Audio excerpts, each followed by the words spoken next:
On the field, Scott was consistent as to how he was in the locker room. Just all business, no clowning around. And in those days, we were very young men in our late teens.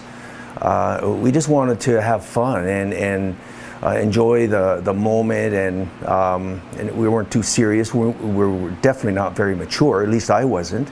And so we got involved in things that Scott wasn't there. He was the type of kid that managed his time well. He was disciplined, sort of neat and tidy.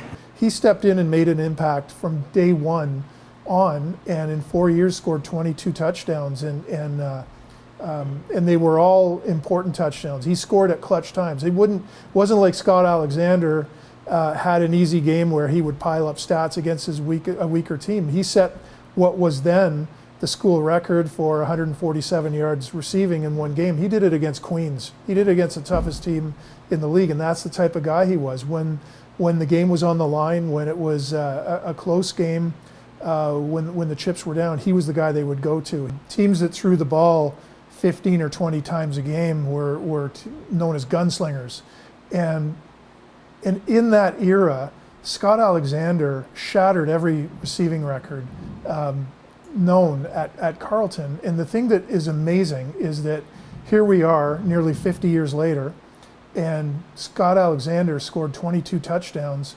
It's a record that still stands. I believe the athlete today is very, comparatively speaking, very much more prepared mentally, physically, and perhaps emotionally to step onto the field and fulfill their role. Back in the day, we didn't have that elevated preparation, and so for Scott to hold his own today with how well prepared the athletes are is amazing. Scott Alexander, he wasn't the biggest guy on the field. He was in fact an undersized player, even for the time.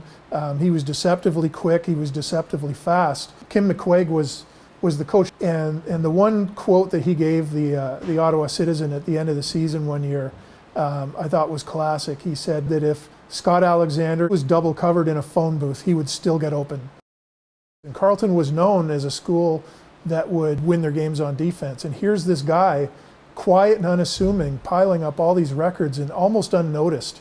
And it wasn't until the end of his year and the end of his career, it was like, wow, look at the body of work this guy put together very quietly while the defense was getting all the attention at Carleton. Scott wasn't a showboat. He just, again, right from the locker room to the practice field to game day, he just went about his business in a mature, low-key way that was very, very productive for the program.